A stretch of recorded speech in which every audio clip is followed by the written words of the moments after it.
Welcome to Wine Down with Kev. So excited to be shooting a brand new episode tonight. I am Kevin Spann, the insurance guru, Kevin Spann, the Allstate agent, but coming to you tonight in my alter ego as the host of Wine Down with Kev. I have a wonderful, exciting guest for you tonight. We're shooting from inside Stuart Cinema and Cafe. I'm with the wonderful Emelyn Stuart, the proprietor, owner of Stuart Cinema and Cafe. And she and I, it's a very COVID-safe place. We've established our 6 feet of distance between each other, so we're going to remove our masks. Yes. Okay?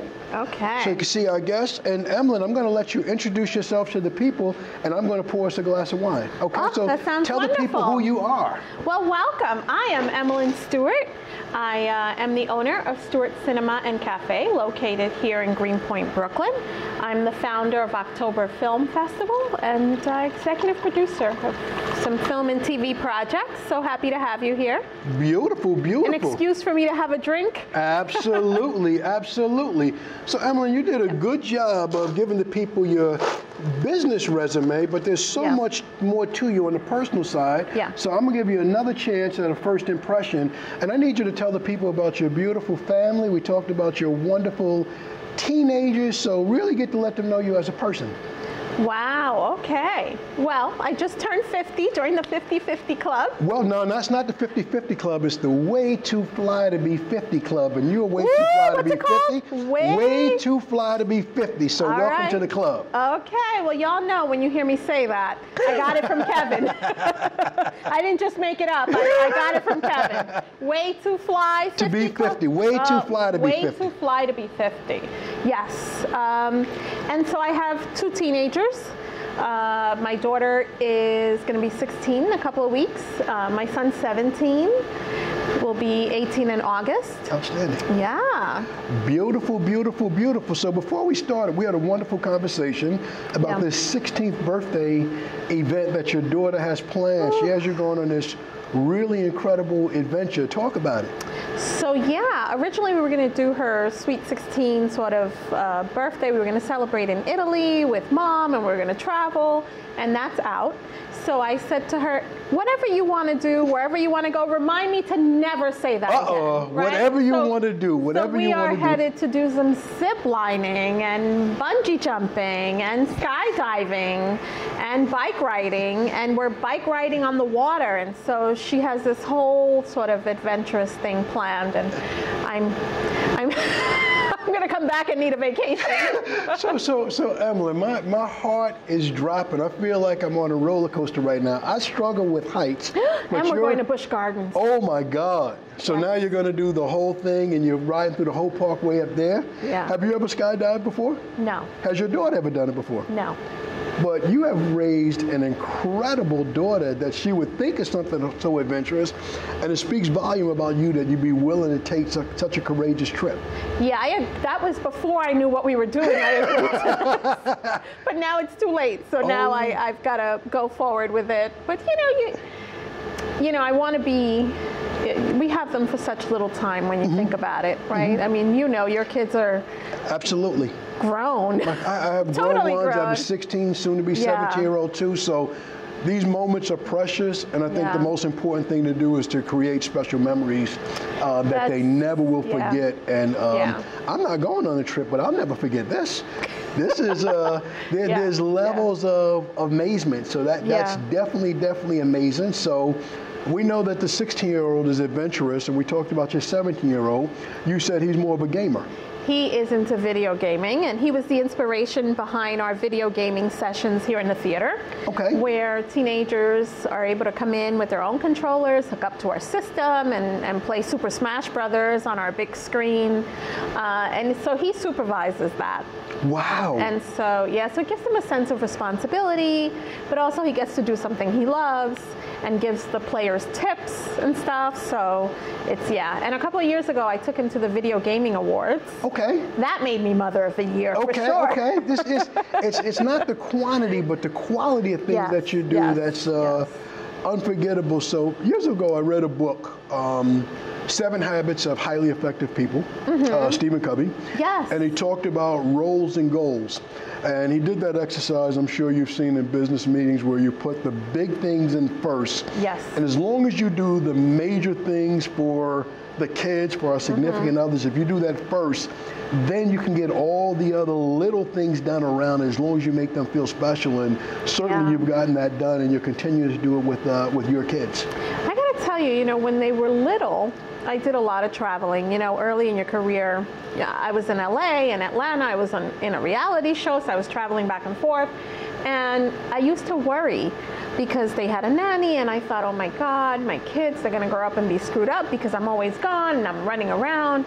But now is the time that they need me most. Of course. When they're little, they belong to whoever feeds them and whoever changes their diaper, and they love whoever, is gonna sing to them and read them books. And I stressed myself so much when they were little, feeling terrible, concerned I was missing, the first step. And excellent. Well, taking him to the video game and awards, that's definitely Mother of the Year type stuff to me. That's how you get the. If he could have given me an award, he would have. That's how you buy the big brownie points that last a long time, and you create those cherishing memories for a lifetime. So you just said something I didn't know about. You mentioned that early on in your childhood, you were in a reality show. What reality show were you part of? Oh, I shouldn't have said that. It's out there now. So I was in Atlanta in a Spanish reality show called Atlanta Boss Divas Latina. Okay. And I hate to say it, but I was the only boss that wasn't a diva. Okay. And so I only lasted one season because I couldn't wrap my head around the bickering and the fighting that made the show interesting. Okay. So it turns out I'm not that interesting because I don't like drama. Oh my God. And I'm not a diva. And so, yeah. I think my watchers, my listeners, and I think our audience would definitely disagree because you are interesting, but you're just interested in other ways. So we're coming to you live with this podcast. As I said in the opening, we're in Stuart Cinema and Cafe in Brooklyn in the Greenpoint section. You posted something hilarious but interesting from a business standpoint where you posted, someone shared, what is it like to be a black business in a white community? And you answered it mentioning that you're Black Latina, and you went on from there. So let's talk about that for a little while. I get that question all the time. People are like, well, why did you pick this spot? One is because a lot of the movie studios are in this area, and that's what we do, and that's one of our bigger clients. But also I felt like there needs to be an opportunity to bring our culture to different neighborhoods. And so this was a perfect opportunity, hence we sell empanadas, now we're selling tamales, chicken tortilla soup was our soup today, coquito for Christmas, And so, but I really believe, and my answer to that question is that if you treat everyone equally, with respect and consideration, you'll be okay. I absolutely can relate to that. Me being African American, my business is located in Middle Village, a majority white, Italian, German community. Yeah. I've treated everyone with dignity and respect. They've been great to me in return, and I wouldn't want my business to be any place else. So I thought that was a great question and a great answer that you gave. But I would be remiss. We're in the middle of this beautiful theater, your cinema. Everybody wants to be, growing up, everyone wants to be in front of the camera. Some people want to be behind the camera, but you are in the theater. Let's talk about the dream. Before we talk about when the theater was actually open, where did the dream and the inspiration come from to open your own theater? I just wanted to help people. That's what it boils down to. Somebody gave me a script and he said, nobody would help me make this movie. I didn't know anything about the entertainment industry. I did have some friends at networks, but I didn't really know anything. And I read the script and I thought, this is funny. I think it's funny. And I had some money, so I said, I'll help you. I had no idea what I was getting into. I don't know what. So I called my friend. Actually, he was working at NBC at the time. And I said, hey, I'm going to make a movie. Dead silence on the phone. I'm like, hello? Oh, my God. Oh, my God. And he said, what kind of movie? I said, I think it's going to be a short film. I still wasn't even clear what I was doing. he said, you're going to lose all your money. You know that, right? Wow. And I said, yeah, I heard that short films don't make any money. I said, but I really want to help this guy because I feel like he's talented and nobody believes in him. And so I want to put my money behind this guy. What do you know about him? Has he directed other stuff? Has he written other stuff? I'm like, no. This is his first everything. Wow. This will be my first producing gig. And so I paid a ton of money to produce this because I didn't know what I was doing. But it won awards. And once it started winning, and we flew out to LA for the LA awards and stuff, I was like, wait a minute. So I could do this for a lot of people if I could just figure out how to make money doing it. And there started. Then after that, I did another film, and then I did a web series, 12 Steps to Recovery. We did 22 episodes. Wow. And we got 2.1 million views. Oh my God. At the time, it had gotten picked up by give me a broadcasting. date. What's our time frame? How many years ago are we talking? Probably 2018. 2018, okay. No. 20, what year was it? 20, all the people in the background there. Well before I met you. Okay, so maybe like 2010.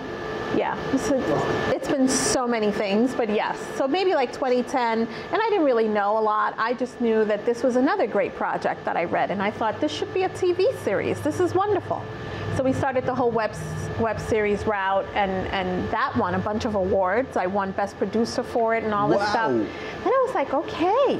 So I was on a roll at that point, and I was like, okay, so I could do this. And once I figured out how to make money, then the rest is history. So I hear two things in what you're saying. The purpose of all businesses is to solve a problem. Yes.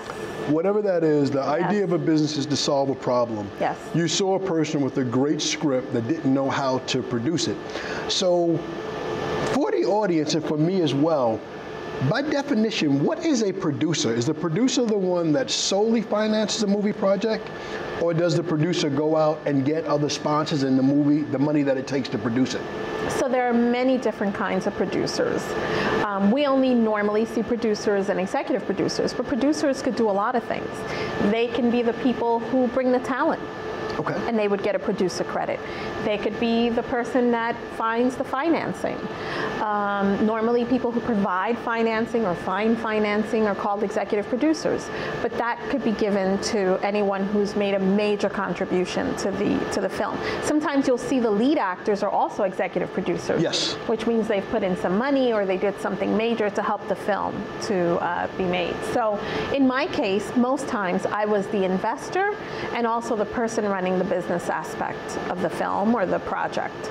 And what are some of the business things behind a film? We all come to the theater, we look at the big screen, we want to see it, we want to laugh at a comedy, we want to cry, we want to be scared for a horror, but what are the things behind the camera? Wow, there's so many elements. I don't know if you've ever been on a movie set, there's hundreds of people working because it takes a lot of people to bring a project to life. And even when you're talking about an independent film, Destiny, even though I will say it's a misconception that when you work for yourself, you can kind of control your schedule. No, you don't. It's not true. You have more bosses. The client controls your schedule. Working for yourself doesn't mean you don't have a boss. You have thousands of bosses. Yes. And you report to all of them. Everything that's on your calendar this month, you're accountable to everyone that's booked this place. So you have thousands of bosses that you have to listen to. And how is that better than having one boss? No, it's not.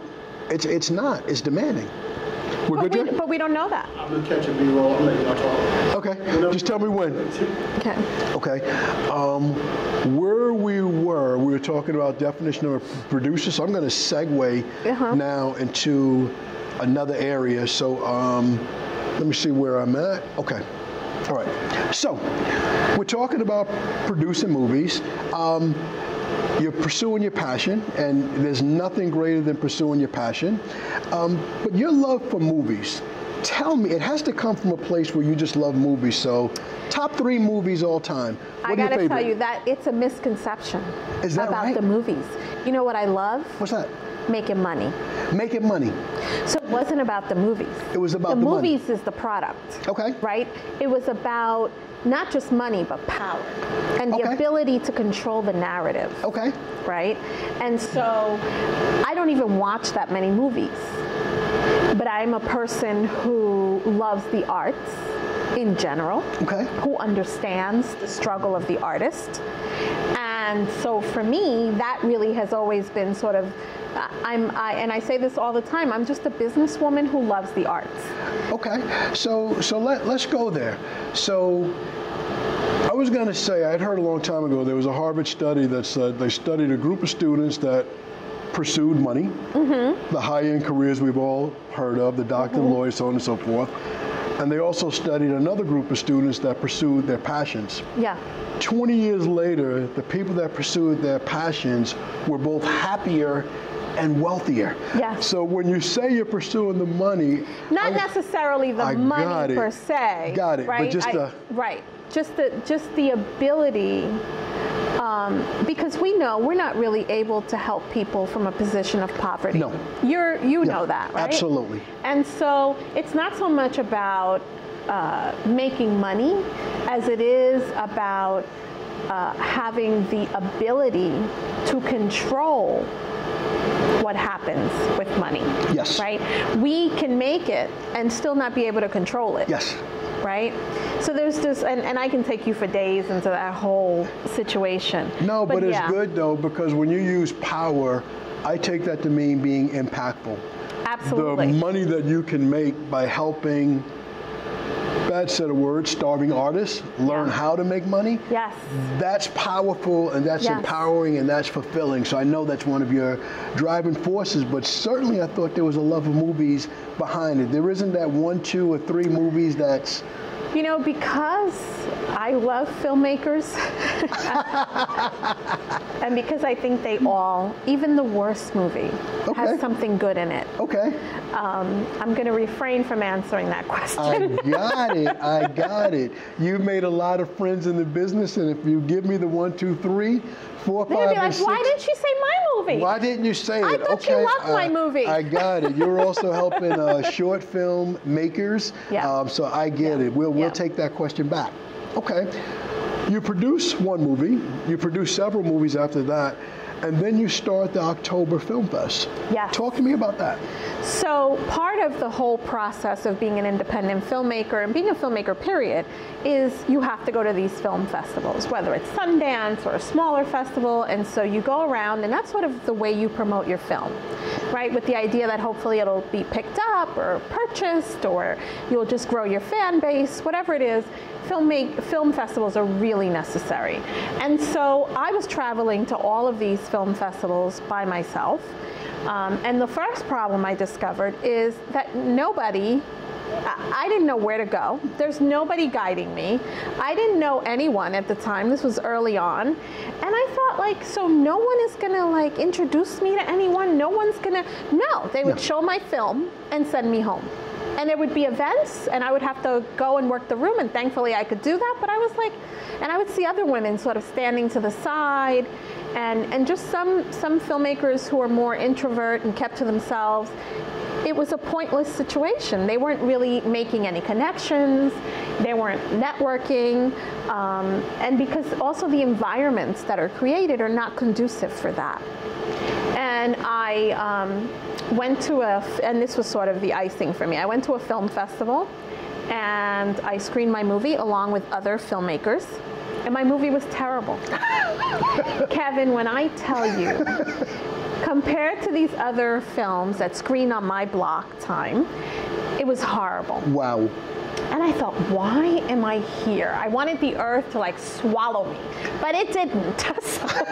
So I had to sit there, and I thought, this is really terrible that these filmmakers who have these amazing films are having to screen their film with my terrible film. So then, to make matters worse, I won. Wow, congratulations. Yeah, no, that was not a good thing. So it was a false sense of achievement.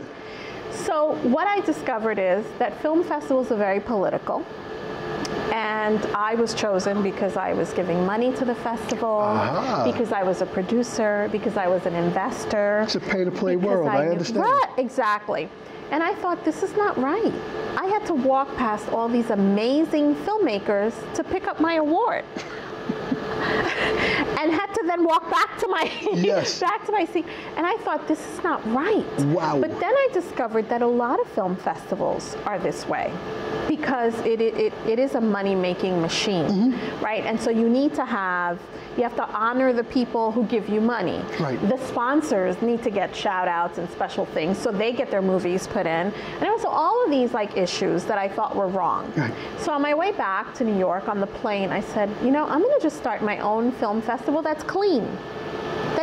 It doesn't matter who you are. It doesn't matter that you have nobody that I know in your film, that I've never heard of you. If your film is good, we're going to give you a platform to be able to showcase that. And then I'm going to create environments where people could actually network and get to know each other.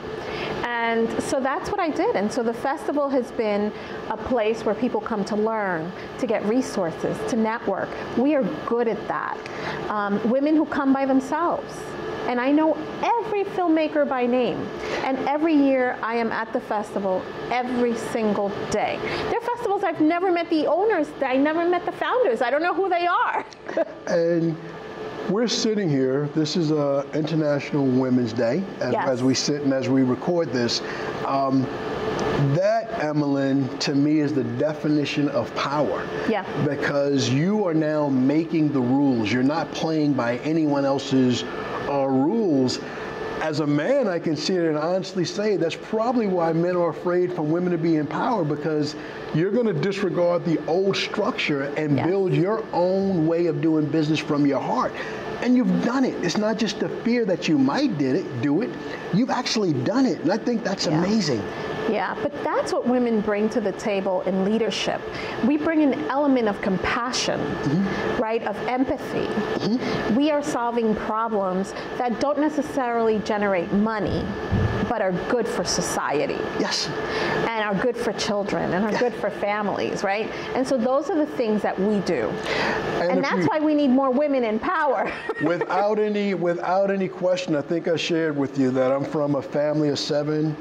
5 girls, 2 boys. Oh, yeah. Just strong women role models around me my whole life. So I understand women make it happen regardless of what they have or don't have. They make it happen regardless. Mama is going to take care of business and it's going to get done. So if you go back to what I said earlier, the purpose of a business is to solve a problem. Yes. And you've built your business around solving problems. And we're in this beautiful theater. So let's talk about the theater. Let's talk about when you first opened the theater, about what it was when you first opened it, and then we're going to talk about how you reinvented it this past year and navigated everything with COVID. Yeah, so originally, I didn't want to open a movie theater because I couldn't even wrap my head around that early in the process, but out of necessity. And what I find is that in the industry, in the entertainment industry, when I have an issue, millions of other people have the same problem. And so I had a faith-based film, my first faith-based film, and I'm thinking it's about Jesus. Who doesn't want to see this, right? In my mind, right? So I'm thinking, okay, so we did this film, and then I went to a couple of people trying to get a theatrical distribution. Right. And ultimately, it was one person who got to decide that my film wasn't worthy to be in theaters, that there wasn't an audience for it. It wasn't like it was Passion of the Christ or anything. And you're thinking, I know people that want to see this. And I left there thinking, so this one person is going to determine the future of this film? Why? Why is that? Why does he get to decide that this shouldn't be in theaters? I said, I'm going to build my own movie theater, and I'll decide what should be in movie theaters. So, Emelyn, what is it about you that allows you to turn these moments where most people would take that rejection and just accept it? Some people would take that rejection, and here in 2021, they may go to social media and they may complain about it. What is it about you that when things don't work out the way that it's scripted to work out, that gives you that drive to be a creator, be an inventor, be an influencer, and change the game? So I grew up in Bay Ridge, Brooklyn, predominantly white neighborhood. And I heard lot of no's growing up. No, you can't. No, you don't belong. No, you shouldn't. And what I learned is that that cannot be the final answer for me. And so when I hear no, anyone on my team will tell you, when I hear no, that in my head translates to you have an issue. Yes. Whatever that is. Yes. That you don't want this done. And I really think that sometimes we have the means to fix things, but we're not taught to do that. Right. We're taught to do what you said. Right. You say, okay, well, I guess I'm going to have to put this movie on YouTube because, you know, there's no way I'm going to make any money off of it. Right. Like, that is unacceptable to me. Right. And so, you know, with this theater, I went to the banks. I went to investors who had already given me money for lots of other things that weren't that great. And I couldn't find anybody to give me money for this because there was this idea that I was going to be catering to artists, and artists have no money. Mm-hmm. So there would be no way that I could make money from this place. Yeah. But what they didn't understand was that I knew I was the only food place for 10 blocks. Yes. So there's nowhere else to get food on West but here. And I knew that the studios in the area would need a place nearby to hold their extras, to have meetings, to do presentations. And I knew that film festivals couldn't afford AMC and Regal, the smaller festivals, so they were going to need a place, right? I knew that people wanted to celebrate birthdays outside of clubs. Yes. And they wanted to maybe watch a movie. And so I knew that the seniors in the community needed somewhere to go during the day. And I knew that the kids needed somewhere to play video games at night, right? And I knew that there was a church that needed a home that meets here on Sundays, right? And so when I drew this out, I had at least 25 means of income. Well-defined target markets within the community. You're in Brooklyn. I think it's 2-some-odd million people. Yes. One of the largest cities in the country, and you've defined your markets. So you define your markets. You open up 2018? Yes. Okay. Yes, so this was a warehouse. There was trucks parked in here. So there was no wall, there was nothing. But I had the vision. And as you know, because I know you're a visionary, right? Mm-hmm. Being a visionary is so painful because I get up and I see things that no one else can see. Yes. So I saw this built, and I was just, looking for the place where I could make it the way I saw it. Right. And the chairs, the car, everything that you see is how I saw it in my vision. Yes. And once I knew I had the business aspect of it locked down, and I knew how I was going to generate income, and I knew how we were going to serve the artist, I knew how we were going to serve the community. I was solving multiple problems. And so I had to self-finance. Right. And then, but that was another crossroads, right? So I can't get an investor, I don't have any partners, and the bank doesn't want to fund this. So what do? I said, well, why would I not invest my own money in my own vision? Absolutely. Because if they don't believe in it, so I go home, I pack up and go home? And more importantly, you believed in it. That's it. And so for everyone watching this, it's very important that you believe in your dream more than others. If you aren't willing to bet on it, then why should someone else go in on your dream?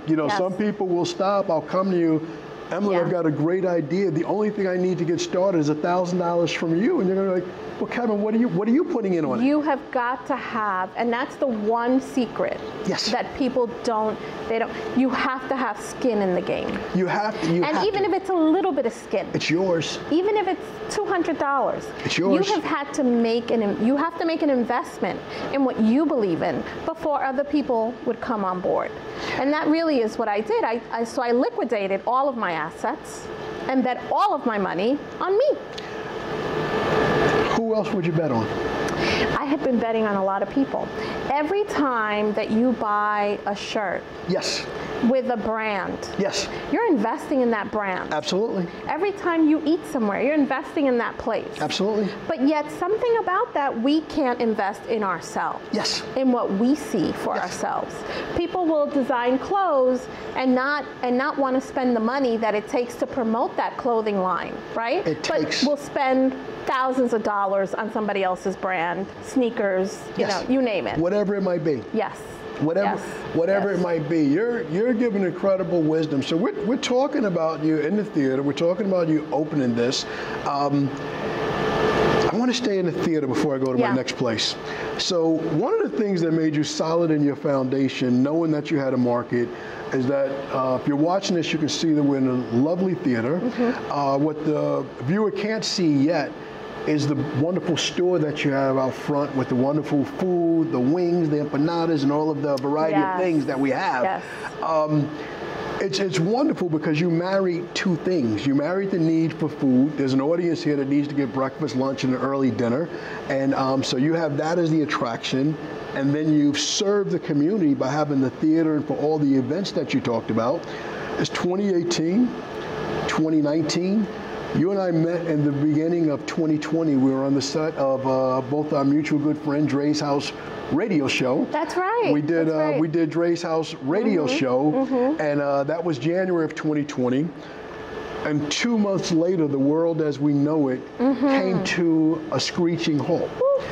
You're in one of the most impacted businesses by that. New York City, some things that people could never imagine being closed were closed. No Broadway, no movie theaters. And no local movie theaters. That's right. So, my advice to you, if I were to go back in that time, would be for you to accept the answer no, get some tissue, dry your eyes, and go home. Is that what you did? Oh, no. Oh, no, honey. No, baby. Not me. Not me. What did you do? How did you handle it?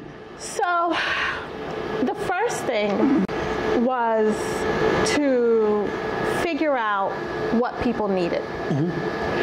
So we immediately said, okay, what do we have that people need? And how do we create an environment where we are essential, right? Because only essential people could work. I could not be home and not work. So I knew that there were elements of this place that were essential. And so we started by helping people fill out their unemployment papers. Outstanding. Right? So we provided laptops here in the theater, you know, 10, 20 feet apart. People would come in and we would sanitize the laptops and they'd be able to log in and do whatever work they needed, look for jobs, whatever it was, file for papers. Then we started giving out free DVDs on the honor system. Come, get a DVD, you watch it at home, then you bring it back. Giving people a way to mentally wind down and make it through. And still be able to enjoy movies, which is what we do. So we did that, and then we joined a couple of programs where we, at the end of the day, we could give free food to people in the community. And so we just did everything that we could. So we had memorial services held here for people who died. When funeral homes could not have a place for a service. That's right, so we did that. We became cinema safe early in the process, which means that we became certified to be able to have and host things. And we went through, you know, they upgraded our air system and they put hand sanitizers and they put a temperature thing and all of these restrictions. And so we did that because we wanted to be able to serve. But that was an additional expense, as you know, because you have a business. You have to lay it out. So we found ourselves making bigger financial investments through COVID to be able to serve. Betting on the fact that we would survive to the end. And thank God I can say that we are thriving. You've gone from surviving to thriving, and not only did you take care of yourself, I've read a lot of articles about what you've done for others. Let's talk about what you've done for the other theaters, about the massive grant that you've secured. And so one of the things, because I can't sit idly by when things are in disarray, so I got involved. So NADL is a National Association of Theater Owners, and they taught me how to lobby. And so then I started lobbying politicians about how we have to open movie theaters. And if we're not going to open, we need money, right? Because we have rents we have to pay. There's a lot of expenses that go into, as you know, into having these brick and mortar stores. And so I was just making an argument for why. And why do people, you know, I was even in a commercial. Why do people need movie theaters? It's not just about watching movies, right? It's an outlet. Yes. For some people, it's an educational. Yes. Right? And it's family time. I don't know about you, but when I sit at home to watch a movie with my kids, if the dialogue is too long, yes. If the music is too slow, they're on their phone. Yes, they're I gone. lose them. They're gone. They're gone. Gone. Movie theaters are the only place where you are forced to focus because you can't have your phone out. You have those 2 or 3 hours, you're together. You're together.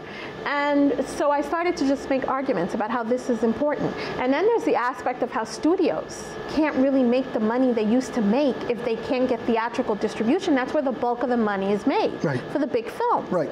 And so once I had all those elements together, I started to talk to Schumer, Chuck Schumer at the time, and I was talking to all of these representatives. Senator Chuck Schumer, the Senate Majority Leader right now as we speak. That's right. That's kudos to him. I love him. He has been amazing in just understanding and helping us. And so we took that on, and SBOG, which is the money that's given to theaters, and it's not just us. It's movie theaters, it's Broadway, there's restaurants in there, there's big venues, Pretty much arenas. all of entertainment and New York City, New York State was completely shut down, and people think of the people on the front end of it. But on the back end of it, I insure people that work in these places. I insure the waiters, the waitresses, the bartenders, the bussers. We insure these people. So you know. And they've been unable to return to work. So what you've done, now we've talked about what you got done, but we haven't put a number to it, is what's the number of that you secured? I think it's $50 million, is that correct? Actually, today, there was more added to the budget. Give the people a number. So it's high. That's all I'm going to say. It's going to help a lot of people, and your pattern is continuous. Yes. And so now I'm working with de Blasio's office with the mentorship program, helping small businesses, because no one understands this better than me since I've lived through it. Yes. Just because as a small business, you don't know where to go. Every small business exists for the same reason you do, because they have a vision that they want to solve a problem. Yep. And that was taken away from them.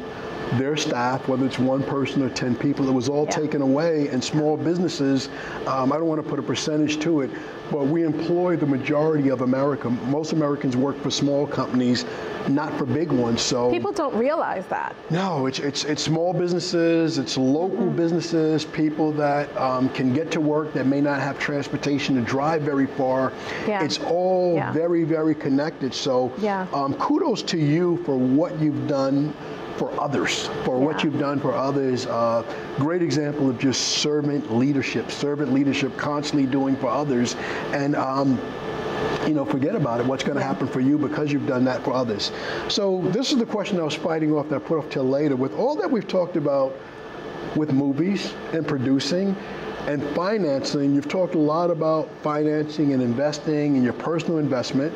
One would think that you would have an academic background in film production, but that's not your academic background. You're a self-described Wall Street girl. Right. So I am a business major, really, with a minor in sociology. So I definitely love the study of people and society and what makes people say yes, and what makes people say no, and how do we persuade people, and what are the acts as a society that we can engage in that can shift the narrative. Yes. Because that's really where the problem is, right? Yes. That we haven't figured that out completely in all areas. Yes. I think once we have figured that out, because we have the power, we have the infrastructure in our communities. We just don't have the sort of, sometimes a drive, right? Takes a lot of drive. Yeah, and then also just the knowledge. And so that's why when I was offered the position as a mentor for the Small Business Administration, I jumped at it. Yes. Not because I don't have a million things to do and don't know how I'm going to find the time to do it, but because I thought there's so much I didn't know with the health department and just all of the codes and just all the stuff that you don't know. The health department blew me away. I run an insurance agency. I have many years experience and I'm an expert in insurance. I know very little about health compliance, but now I have to run a medical practice with the social distancing, with the temperature checks, with the hand washing, with the safety, with the customers, and with all of those things, and you have to learn, and you have to do, and you have to learn, and you have to do, and where do you go to learn? You don't. You don't. There really isn't a lot of places because the city is putting it together on the fly. Other businesses have put it together on the fly. You did it without a roadmap. Yeah. You did not have any other theaters. The larger theaters cried, wiped their eyes, but they didn't get out. You know, here you have this young black Latina girl from Brooklyn that doesn't accept no for an answer, that fought and delivered for all the others. And let me tell you why sometimes one of the lessons I learned, when I couldn't get any financing and when I couldn't get anybody to buy into this, I probably for about 24 hours was like, woe is me. Oh my gosh, nobody's gonna, what am I gonna do? Oh, this is terrible and I gotta do this by myself and I don't really know what I'm doing and who opens a movie theater? Like, who do I call? And when COVID happened, it was a blessing that I had no partners, that I had no investors, and no loans. Yes, absolutely. So I had no debt in the business. So that allowed me to be able to make my own decisions about whether I was going to be open or closed. You know, when you have a partnership, everybody has, you know how that is. You have people to answer to, and you and I, if we're partners, we have to agree on the advertising, agree on the marketing. And you can't. You know, for all that we do well, working with others, we're the kids that don't excel in the sandbox with the other kids. We don't. I want to take my sandbox and move out. Or I end up kicking people out of the sandbox. Funnest corporate exercise I went through many years ago. 4 people around the table. There's a puzzle in the center of the table, and we have to put it together without talking. So this is how my exercise went. The pieces are there, we're moving it around. It's competitive, there are other people in the exercise. So I did with this. All by myself. Massive failure, because you're supposed to work with others. I don't have the skill set. What I see, what I'm driven to do, that's what I do. So I imagine you may not have fared well in that exercise either. No, probably not. Probably not. And you know, but I feel like the world needs people like us. Absolutely. I think that there are people who are great at working in groups, and there are activities that require that, and that's great.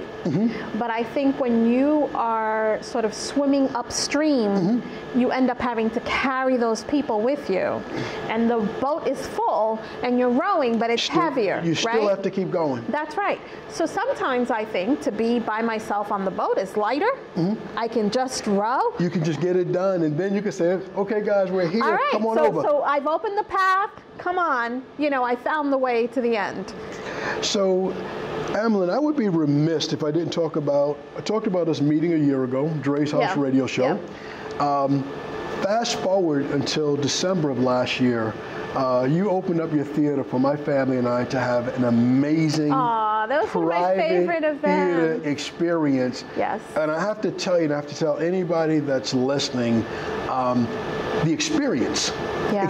So if you think of COVID, with none of us traveling too much, none of us doing our favorite watering hole, and not really going out, the experience that a small gathering of my family had to be able to come to this theater where my son was able to show a movie that he created for my wife, and for us to see that for us to enjoy the entire theater, the amazing food, the amazing drinks. That day is going to be, you know, tops, not top 5, but tops in my family for a very, very long time. That was one of my favorite events. That was amazing. Yeah. That was amazing. Yeah. And being a fan of yours, I'm following you on social media. Yeah. I saw you had an amazing experience for Valentine's Day.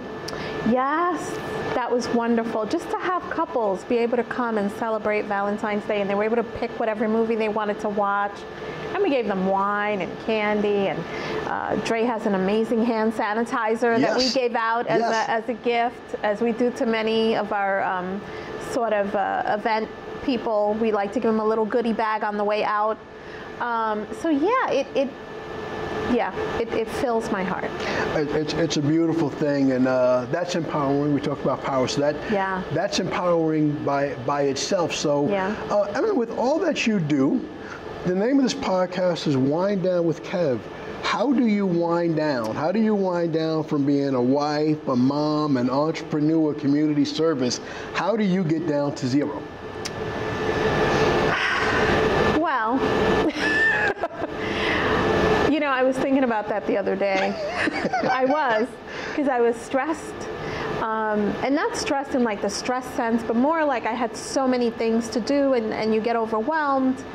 And sometimes I just have to read. I love reading. Yes. I'm reading Obama's new book. Yes.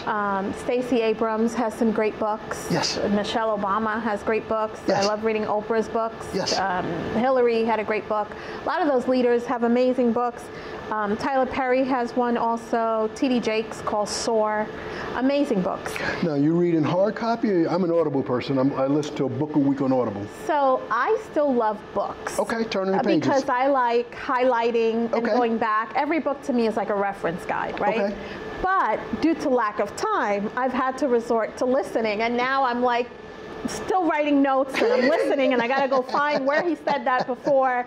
It's a little more difficult. Yes. But when you don't have a lot of time and you still need just something, I think part of what those books do for me is it reminds me that other people are in the same, have been in the same boat, and also that in the end they all come out of it. Yes. You know, always we make it through.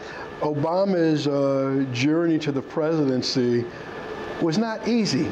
You talk about financial pressures, the pressure he had to bring money home while Michelle was carrying the family. It was not easy. And how they laid in bed at night in silence. Yes.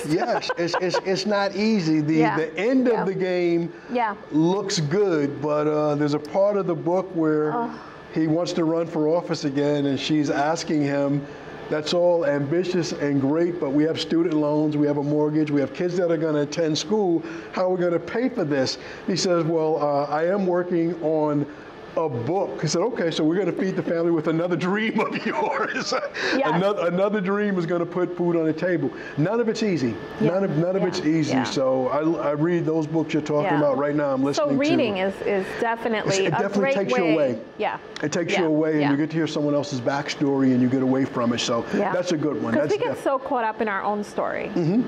And there are days where I'm like, I hate this story. This is not a good story. It's too hard. At all. Yeah, it's too hard. I'm in the process of launching next week my own video on demand, so sort of my own Netflix. Okay. And it has been a journey and a half. And as we get ready to kind of shoot the commercial and put this out there, I'm feeling overwhelmed. Yes. But there's a part of me that feels like I was built for this. Well, what I do, this is what I'm supposed to do. Absolutely, and it's supposed to be hard. If it was easy, everybody would be doing it. Everybody. But when does it get easy? Does it not get easy? Because that's really bad news. Well, if you're going to sit here and tell me, Emelyn, this is how it is. It doesn't get easier. Well, you've been your business how long now? Well, I've been with Allstate for over 30 years. I've owned my own business for 14 years. But this is my first year in business because the world changed.